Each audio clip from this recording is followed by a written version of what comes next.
સુરેન્દ્રનગરના શાયલામાં સીસીઆઈ કેન્દ્રમાં બી ગ્રાન્ડના કપાસની ખરીદી કરવાની ખેડૂતોએ ઉગ્ર માંગ કરી રહ્યા છે।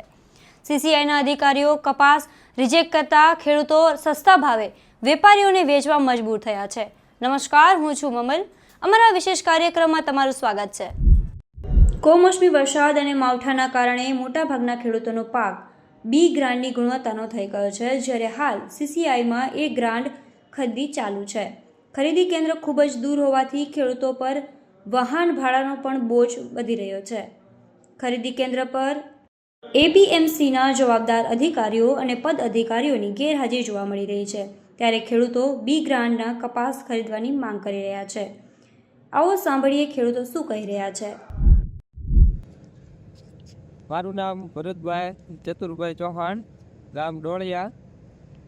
અમે આ સીસીઆઈમાં આવ્યા છીએ સારેલા। હવે એમાં બી ગ્રેડ લેવામાં આવતું નથી। જાજો કપા તો માનો તો બી ગ્રેડ જ છે વરસાદ પછીનો। તો અમારે સરકારશ્રીને એવી વિનંતી કરવામાં આવે છે કે જેમ બને વહેલી તકે બી ગ્રેડ કપા ખરીદી ચાલુ કરે, ભલે એમાં ભાવ ફેર કરે, પણ બને ત્યાં સુધી એ ખરીદી સીસીઆઈમાં લેવાનું શરૂ કરે એવી અમારી નમ્ર વિનંતી।